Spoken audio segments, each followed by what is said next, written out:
नमस्कार दोस्तों, मैं सब इंस्पेक्टर संजय कुमार पासवान। चलिए आज हम लोग कुछ न्यू करने का सोच रहे हैं। चलिए करते हैं। यूट्यूब में आप कहीं भी सर्च मार लीजिएगा ना, तो लूसेंट बॉक्स सीरीज के नाम से कोई भी प्लेलिस्ट या वीडियो नहीं मिलेगा। हम भी स्टूडेंट हैं दोस्त, और स्टूडेंट के हित को देखते हुए हम सोचे हैं कि एक लूसेंट बॉक्स सीरीज का वीडियो निकाला जाए। बॉक्स सीरीज का मतलब ये है, जो लूसेंट में हमारा जो ये बॉक्स रेड बॉक्स में करके दिया हुआ रहता है, वही हम लोग सिर्फ देखेंगे, पूरा बुक देखेंगे। आप लोग सिर्फ सपोर्ट कीजिए, विश्वास कीजिए, बहुत ही मददगार साबित होगा आपके एग्जाम में। जब आप एग्जाम में बैठिएगा तब आपको पता चलेगा कि लूसेंट बॉक्स सीरीज का कितना महत्व है। चलिए तो देखते हैं, हम लोग फर्स्ट पेज से स्टार्ट करते हैं दोस्त। चलिए स्टार्ट करते हैं, देखते हैं हम लोग लूसेंट बॉक्स सीरीज। प्राचीन इतिहास के साधन के रूप में वैदिक साहित्य में ऋग्वेद के बाद शतपथ ब्राह्मण का स्थान है। इसमें सिर्फ बॉक्स ही देखेंगे। यजुर्वेद एवं सामवेद में किसी भी विशिष्ट ऐतिहासिक घटना का वर्णन नहीं मिलता है। ऐसे तो आप लोग बहुत बार पढ़े होंगे कि यजुर्वेद सामवेद क्या है। चलिए हम लोग सिर्फ इसमें बॉक्स सीरीज है तो बॉक्स ही देखेंगे। चलिए देखते हैं। यहाँ पे देखिए, ये पुराण है, संबंधित वंश है। तो मौर्य वंश, विष्णु पुराण मौर्य वंश से संबंधित है। मत्स्य पुराण आंध्र सातवाहन वंश से संबंधित है। वायु पुराण गुप्त वंश से संबंधित है। चलिए आगे देखते हैं हम लोग। अगला बॉक्स में क्या है देख लेते हैं इधर। चलिए देखिए, यहाँ धर्म सूत्र 4 प्रमुख जातियों की स्थिति, व्यवसाय, दायित्व, कर्तव्यों तथा विशेषाधिकार का स्पष्ट विभेदीकरण करता है। इसको थोड़ा सा जूम कर देते हैं आप लोग की सुविधा के लिए। चलिए बस इतना काफ़ी है। हाँ देखिए, ये दोस्त है ईसवी और ईसा मसीह। ये पूरा आप अगर आप पढ़िएगा तो इसका बस एक ही निचोड़ है, इसका एक ही निचोड़ है कि ये जो है बीसी और एडी में अंतर बताता है। तो सीधा जानिए दोस्त, बीसी और एडी क्या है। ये बीसी हुआ और एडी हुआ। चलिए, ईसा मसीह के जन्म के बाद जितना भी ईस्वी आता है, सिर्फ ईस्वी आता है। जैसे 2024 2025 आएगा, इस तरह से आएगा। एडी मतलब एनो डोमिनियन, और बीसी मतलब हो गया बिफोर क्राइस्ट। इसका मतलब हो गया कि ईसा मसीह के जन्म के पहले जितना भी सन चलता था ईस्वी, वो ईसा पूर्व कहलाता था। जैसे यहाँ पे देखिए, गौतम बुद्ध का जन्म जो है 563 ईस्वी में हुआ, और मृत्यु जो है 483 ईसा पूर्व में हुआ। बस इसका यही मतलब निकलता है और कुछ भी नहीं है। बॉक्स आप स्टॉप करके पढ़ सकते हैं। चलिए देखते हैं। सबसे प्राचीन वेद ऋग्वेद है, और सबसे बाद का वेद है अर्थववेद। कुछ फैक्ट भी बताते चलेंगे। जैसे वेद त्रयी होता है, तो वेद त्रयी में 3 वेद आता है, जिसमें ऋग्वेद, यजुर्वेद और सामवेद आता है। दोस्त, वेद त्रयी में अर्थववेद नहीं आता है, क्योंकि इसकी रचना जो है सबसे बाद में की गई थी, अर्थववेद की। चलिए आगे देखते हैं। आगे वाला पुराणों में मत्स्य पुराण सबसे प्राचीन एवं प्रमाणिक है। बस फर्स्ट पेज में इतना ही बॉक्स था दोस्त। अब आगे देखते हैं, आगे कौन सा बॉक्स दिया हुआ है। चलिए ये देखते हैं हम लोग। हाँ चलिए देखते हैं। यूनानी लेखक देखते हैं। टेसियस यह ईरान का राजवैद्य था। भारत के संबंध में इसका विवरण आश्चर्यजनक कहानियों से परिपूर्ण होने के कारण अविश्वसनीय है। हेरोडोट्स इसे इतिहास का पिता कहा जाता है। इसने अपनी पुस्तक हिस्टोरिका में 5वीं शताब्दी ईसा पूर्व के भारत, फारस, ईरान के संबंध में वर्णन किया है, परंतु इसका विवरण भी अनुश्रुतियों एवं अफवाहों पर आधारित है। अब देखते हैं सिकंदर के साथ आने वाले लेखक निरियाकस, एनेसेक्रेटस और एस्ट्रियोबुलस के विवरण अधिक प्रमाणिक और विश्वसनीय हैं। मेगास्थनीज देखते हैं। यह सेल्यूकस निकेटर का राजदूत था, जो चंद्रगुप्त मौर्य के दरबार में आया था। मेगास्थनीज द्वारा लिखी पुस्तक का नाम है इंडिका। चलिए, और अगर बोलेगा तो ये मौर्य युगीन समाज एवं संस्कृति के विषय में लिखा था। अब डायमेकस देखते हैं। यह सीरिया नरस एंटियोकस का राजदूत था, जो बिंदुसार के राज दरबार में आया था। क्वेश्चन पूछा हुआ दोस्त कि बिंदुसार के दरबार में निम्न में से कौन सा आया हुआ था, तो डायमेकस आया हुआ था। इसका भी विवरण मौर्य युग से संबंधित है। डायनोसिसियस देखते हैं। यह मिस्र नरेश टोलमी फिलाडेल्फस का राजदूत था, जो अशोक के राज दरबार में आया था। डायनोसिसियस बोलेगा तब। चलिए आगे देखते हैं बॉक्स हम लोग।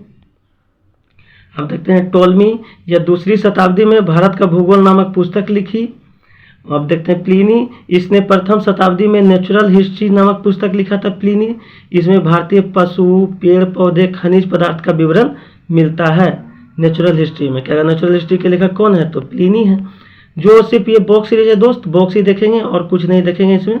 चलिए ये वाला देखते हैं, पेरिप्लस ऑफ द इथरेंसी। इसके लेखक के बारे में अभी तक जानकारी नहीं मिला है, लेकिन करीब 80 ईस्वी में हिंद महासागर की यात्रा पर आया था।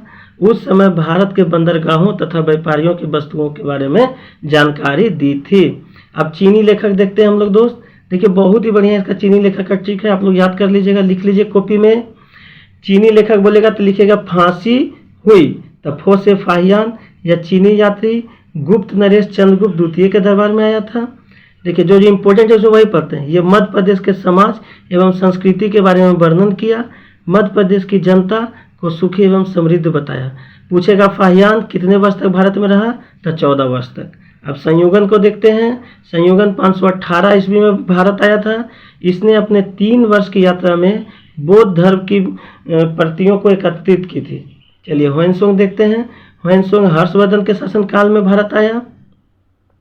ह्वेनसोंग 629 ईस्वी में चीन से भारतवर्ष के लिए प्रस्थान किया और लगभग 1 वर्ष की यात्रा के बाद सर्वप्रथम भारत का राज्य कपीसा पहुंचा। बोलेगा कि ह्वेनसोंग सबसे पहले भारत के किस राज्य में पहुंचा, तो कपीसा राज्य में पहुंचा। ह्वेनसोंग जो है लगभग 15 वर्ष तक जो है भारत में रहकर 15 वर्ष ठहरकर 645 ईस्वी में चीन लौट गया। वह नालंदा जिला स्थित नालंदा विश्वविद्यालय में अध्ययन करने एवं भारत से बौद्ध ग्रंथों को एकत्रित करके ले जाने के लिए आया था। ह्वेनसोंग का जो भ्रमण वृत्तांत है वो सियूकी के नाम से प्रसिद्ध है। चलिए आगे देखते हैं, जिसमें 138 देशों का विवरण भी मिलता है। अब इसमें इम्पोर्टेंट ना है दोस्त, अब ये चीज़ देख लेते हैं यहाँ पे। ह्वेनसोंग ने बुद्ध की प्रतिमा के साथ साथ सूर्य और शिव की प्रतिमा का भी पूजन किया था। ये क्वेश्चन पूछा हुआ है, याद कीजिए आप लोग, बहुत ही बढ़िया ये बॉक्स सीरीज है, आप लोग देखिए और स्टूडेंट को शेयर कीजिए।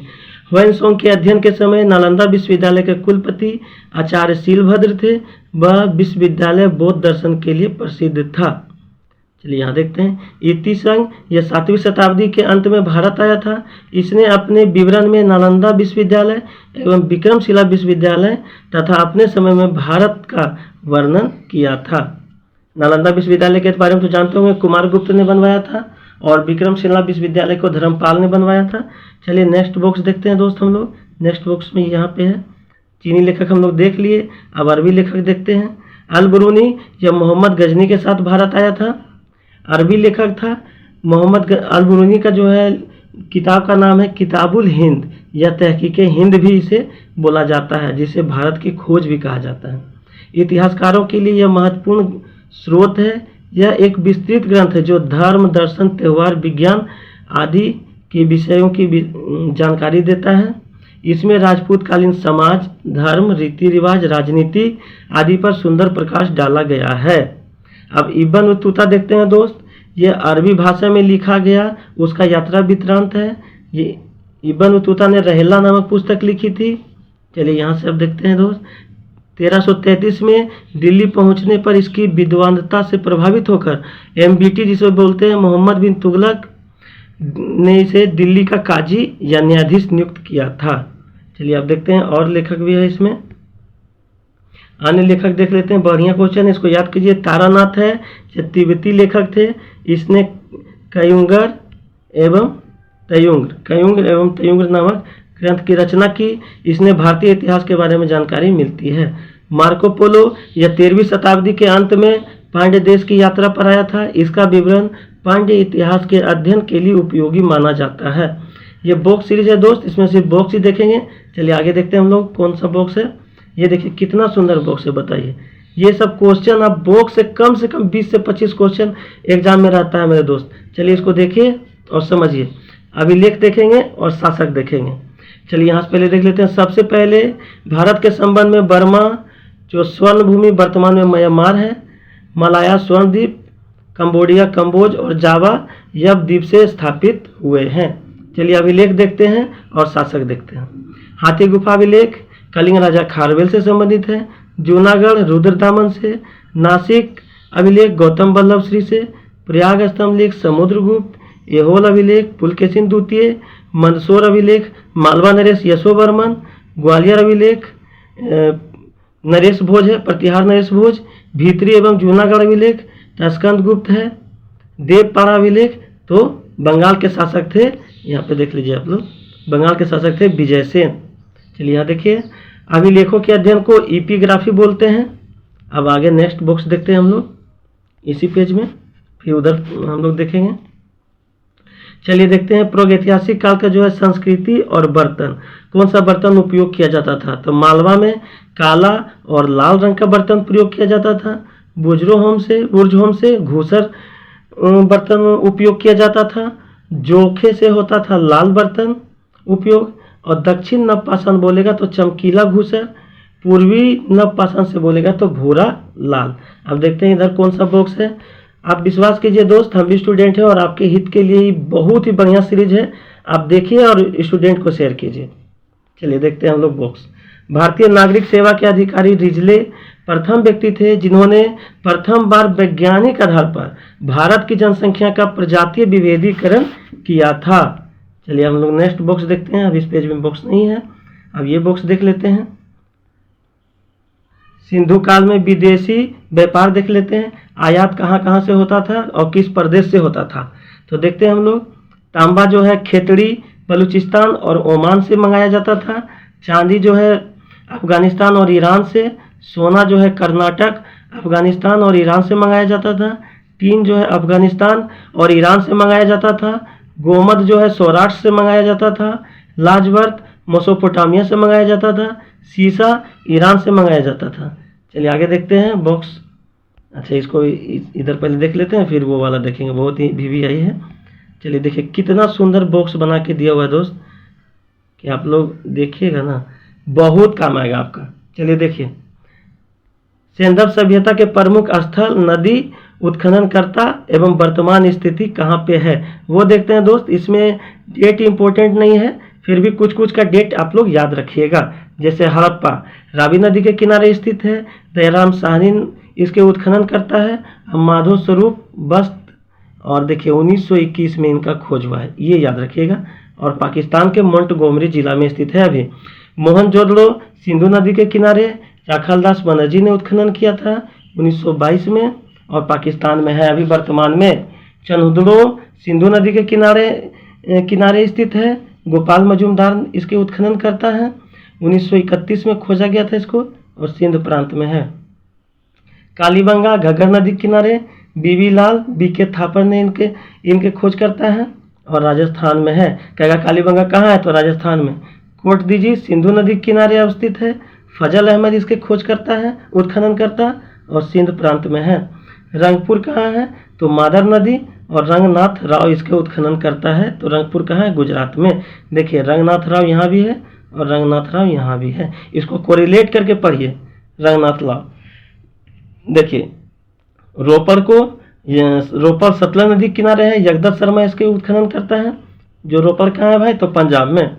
लोथल भोगवा नदी के किनारे स्थित है। रंगनाथ राव इसके उत्खनन करता है। चलिए आलमगीरपुर कहाँ है, तो हिंडन नदी, और जगदत्त शर्मा इसके उत्खनन करता है। जगदत्त शर्मा देखिए 2 गो है, एक रोपर का भी खोज किया और एक आलमगीरपुर का भी खोज किसने किया, उत्खनन किसने किया, तो जगदत्त शर्मा।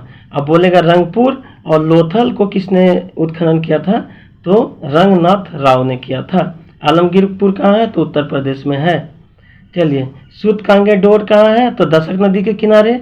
ओरेनस्टाइन इसके उत्खनन करता है, और जॉर्ज डेल्स है, ये कहाँ पे है, पाकिस्तान में है।